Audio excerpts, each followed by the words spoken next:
Hey there, friends! In this video, we'll talk about the events in the Witcher world as far back as 1,500 years before the events of the game in Geralt.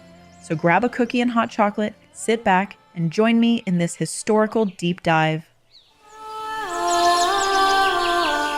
The Witcher universe is a multiverse with a bunch of different worlds and realities.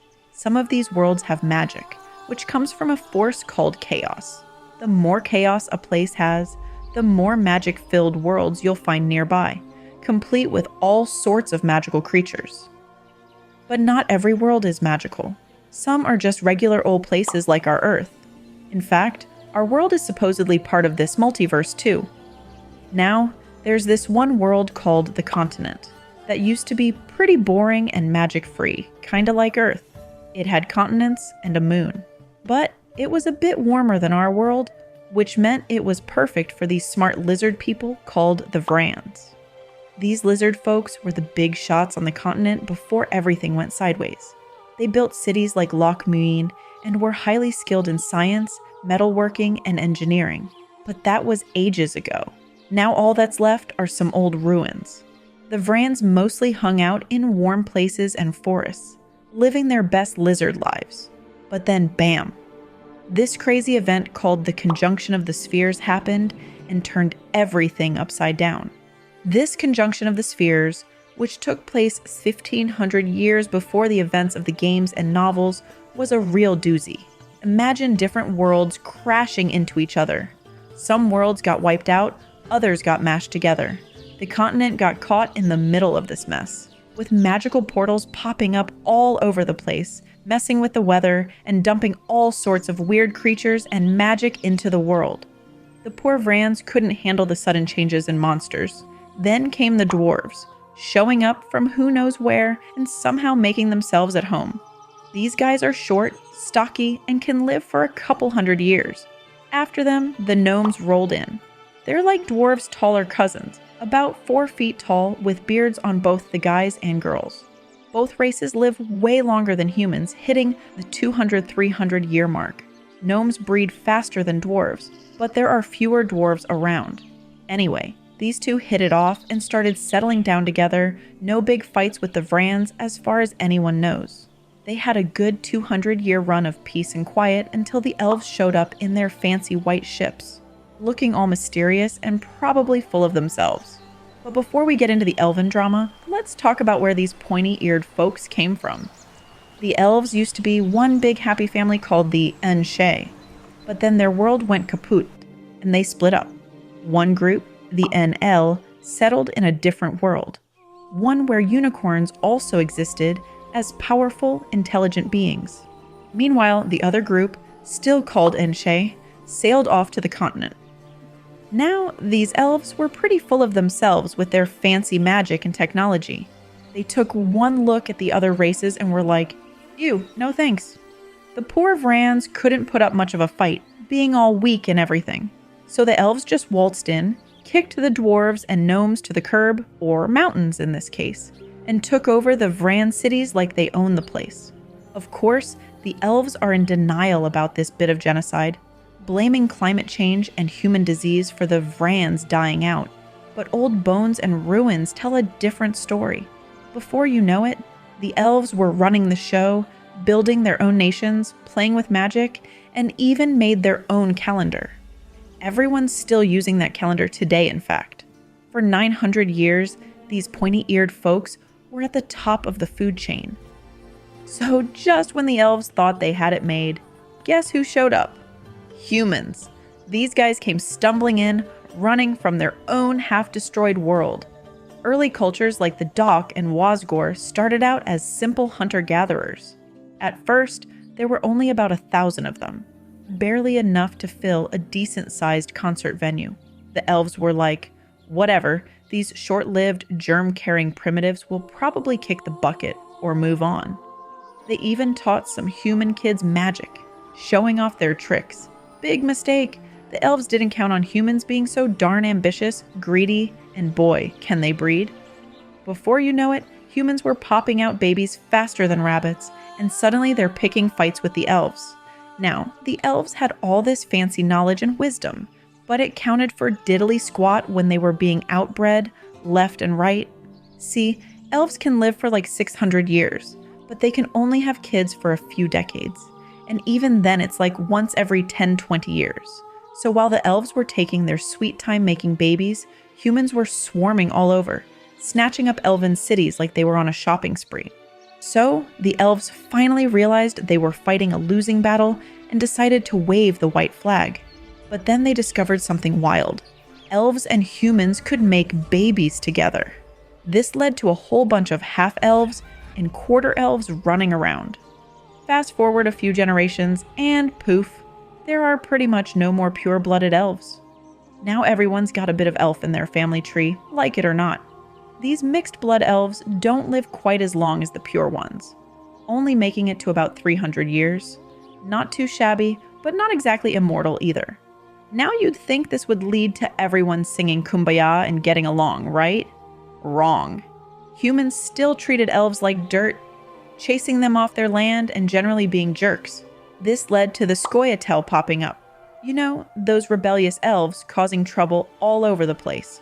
So humans ended up running the show on the continent. And to add insult to injury, they brought along some nasty diseases that finally did in the last of the Vrans. So humans thought they'd won the jackpot. The conjunction was over, elves were down and out, and everything seemed peachy. But hold up, they forgot one tiny detail. Monsters. For over 1,000 years, all sorts of nasty critters had been gate crashing from other worlds. And boy, did they know how to wreak havoc. These beasties were breeding like rabbits, almost giving humans a run for their money. Suddenly, stepping out your front door became a game of, will I get eaten by a ghoul or drowned by a drowner today? Not to mention all the spooky ghosts and other creepy crawlies infesting the place.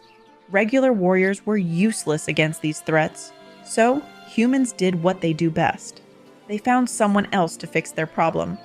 Enter guys like Alzur and Cosimo Malaspina, big shot mages who were about to cook up something wild. These mages were experts in genetics. So, in the 10th century, the northern kings were like, hey, can you whip us up some perfect monster killers? It took these wizards decades to get the formula right, and you can bet a bunch of poor guys didn't make it through the experiments. But eventually, they created the Witchers, and boy, did the kings think it was worth it. The first batch of Witchers went through some seriously brutal training and ended up way more hardcore than the ones we see today. As soon as these mutant monster slayers hit the road, it was like the start of a new era.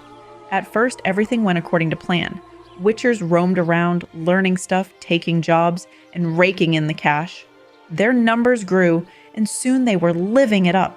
They became so big, in fact, they split into different schools, each with their own monster hunting style. You know, wolf, cat, bear, viper, manticore, griffin. But this split actually made them stronger, because nothing motivates like a little friendly competition, right? By the 1160s, monsters had become about as common as honest politicians, which is to say, pretty darn rare. Humans could finally step outside without worrying about becoming some creature's lunch. The Witchers did their job so well, though, they kind of put themselves out of business. Fewer monsters meant fewer jobs and less coin jangling in their pockets. Some Witchers started working as mercenaries, even fighting each other for coin. People started getting antsy, realizing they'd created a bunch of super-powered killers. I mean, what's to stop these guys from turning on humans? And they also did the whole child of surprise thing. Taking kids as payment didn't exactly make them popular with the locals. Folks who used to cheer for Witchers now crossed the street when they saw one coming. The idea spread like wildfire. If these guys can take down a dragon, imagine what they could do to us. Before you know it, a bunch of lunatics started raiding Witcher schools, killing everyone in sight, even the poor kids in training. Just like that, Witchers went from being humanity's saviors to society's menace. In a few short years, their numbers dwindled to almost nothing on the continent.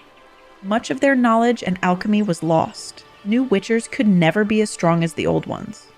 By the time of the books, there were hardly any Witchers left, and the few remaining were treated like outcasts, barely getting paid and despised everywhere. This brings us to the most interesting part, Geralt's story. But first, we must talk about the greatest threats to the continent. The first was a plague, specifically the Katrina plague from our world, and Ciri brought it with her. See, Ciri has the power to travel through space and time. On one of her trips, she landed in our reality during the Black Death in the 14th century. It was a hellish scene of disease, death, and chaos that horrified her. She frantically leapt onto a horse and galloped away from the nightmare, covering her ears against the foreign screams and wails. Ciri quickly shifted out of our world, but not before Rat Flea, carrying the plague, jumped onto her. She then teleported to a port city in the Witcher world and fled into the countryside, but the flea remained, infecting local rats. Those rats snuck onto a ship bound for the northern kingdoms.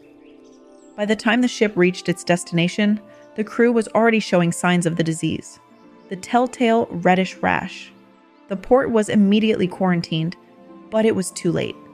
The plague spread like wildfire from there. Piles of bodies rotted in the streets. Doctors fled in terror. The epidemic rolled across the north. Even by the end of the Witcher 3 video game, several years later, there was still no cure for Katrina, also called the Red Death. However, an even greater danger loomed over the land, the Elves and their world, which was being consumed by the White Frost. The NL wanted to conquer the continent and subjugate its humans to make room for their people fleeing apocalyptic ice. During the conjunction, magically talented elves could travel between worlds. When this event ended, only rare individuals retained this ability. Realizing world traveling was crucial for their survival, the NL bred for this trait, eventually creating the Elder Blood gene. This gene manifested strongly in Lara Dorren, an elven princess. Their plans were disrupted, however, when Lara fell in love with Cregennan, a human mage. She refused to help the NL and had Cregennan's child in secret. This setback delayed the NL's plans for centuries. They killed Cregennan and cursed Lara, unaware she had already passed on her genes. Lara's part-elven descendants had powerful magical potential, though they didn't know its source was the Elder Blood. This genetic legacy would play a crucial role in future events on the continent. The Elder Blood gene is recessive, requiring a specific combination to fully activate. This combination occurred in Ciri, resulting in the strongest expression of Elder Blood in history. The NL believes Ciri can open massive portals between worlds at will, making her a target for capture. They want to use her abilities to invade the continent and save their own people. Ciri, however, aims to defeat the White Frost to save everyone. The Elder Blood is said to be so powerful that Ciri might be able to alter planetary orbits to prevent the Ice Age. In the video games, Ciri delays the apocalypse, providing a temporary victory. This differs from Sapkowski's original books, where the White Frost was presented as a natural ice age predicted to occur in 3,000 years due to changes in the planet's orbit and axis. The game's interpretation of the White Frost as a recurring supernatural threat represents a significant departure from the source material. In the books, it's not really clear if Ciri could do much about the coming Ice Age, even with her special powers. The books paint a pretty grim picture. Humans are pretty much doomed, while the elves are planning to leave to another world. And get this, Ciri's supposed to help them do it, at least according to a prophecy, but all this end-of-the-world stuff is way, way in the future. The books and games are set around the 13th century, so it's not exactly a pressing issue. But that's a story for another time.